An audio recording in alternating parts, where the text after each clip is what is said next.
the human. We believe that this type of education is helping your students to see what is truth, what's beauty, and appreciating that. You're going to see some of that happen here shortly. And what is good. And that we desire to do that with excellence. It develops character. We really we see the school as a whole as a gymnasium in that sense, a gymnasium of life. So we're practicing those things. In the elementary, we meet on a weekly basis for our elementary assembly. We have assembly sayings, and we see those things connected to what the scriptures teach us. So we have one that says, hurry, and then the students shout back to me to help out. We have others, and I think they're going to talk about some of those things in the presentation here by the elementary as well. So you'll see.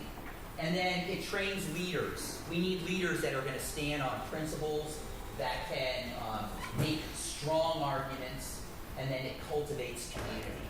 I believe that students that see that service is paramount in their learning are going to be the great servants of our community and be able to be strong leaders as well. All right, what I'm going to do is I'm going to welcome our lower elementary group to come on up, and we have our 3 lower elementary teachers coming up. We have Mrs. Fiskus, who's our first grade teacher, and then Mrs. Weiser, who is our kindergarten teacher, and then Miss Fiskus. And that's right, she's the daughter of Mrs. Fiskus, and she is our 2nd grade teacher. Well, I thought one of the first things that I'd share with you tonight is the very last portion of our school's mission statement. I'm going to read it to you. The very last part of the mission statement says, our goal is to equip our students to fulfill their calling in family, church, and society in a way that's pleasing to their Lord and Savior, Jesus Christ. So there's our goal. We have that in front of us as the goal of what we want to do. Now, how do we make that happen? Well, the Bible points us toward providing an education that's forming the lives of our children. An education that's filled with truth and beauty and knowledge. And that's what we're aiming for. We want our children to learn their academic subjects well. So we have high expectations. We provide the group and individual instruction that they need to meet those high expectations, but we're not teaching for a test. We're teaching for learning. We want our children to find joy in learning. We want them to know how to participate in discussion.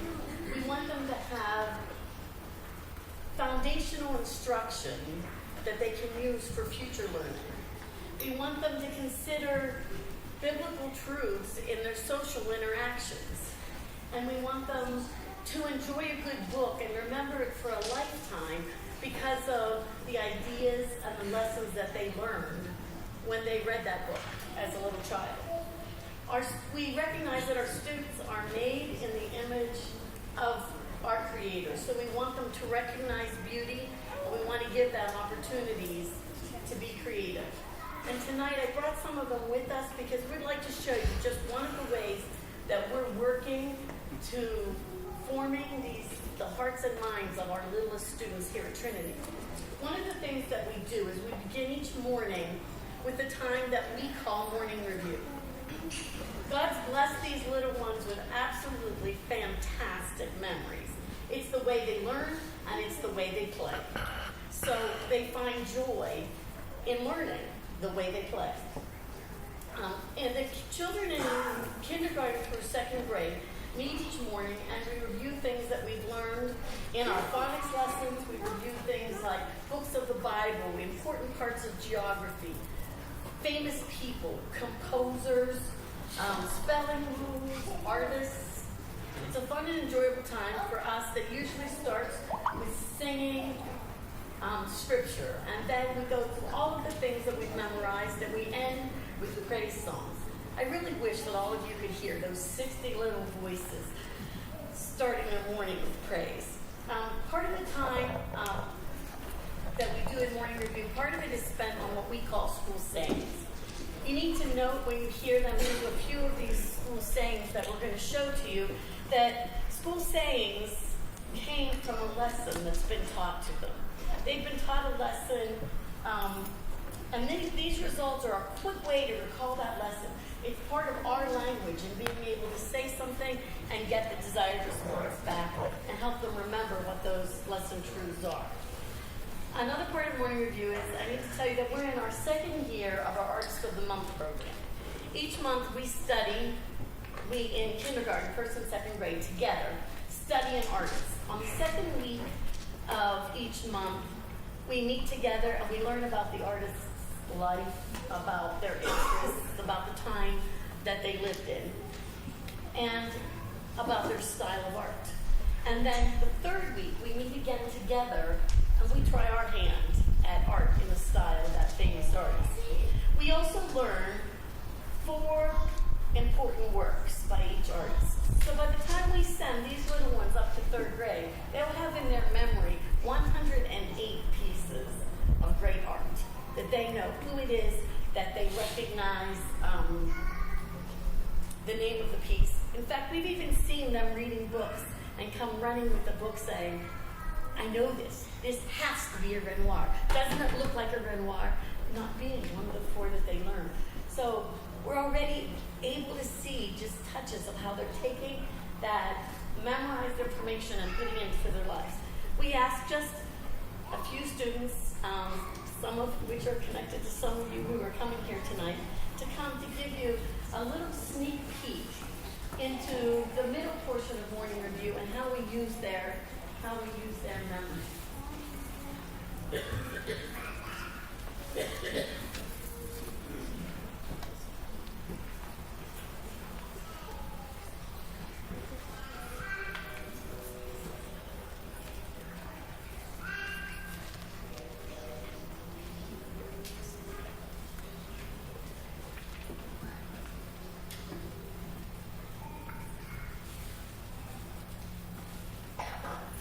Welcome to a great day at Trinity.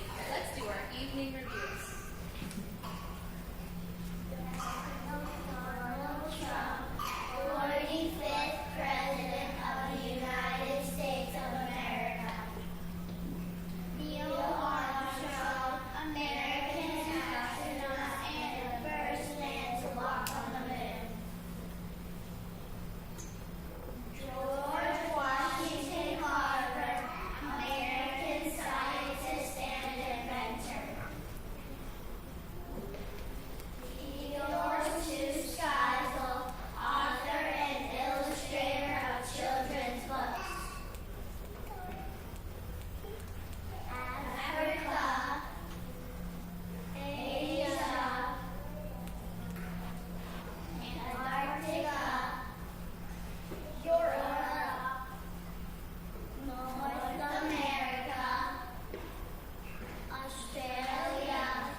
But remember,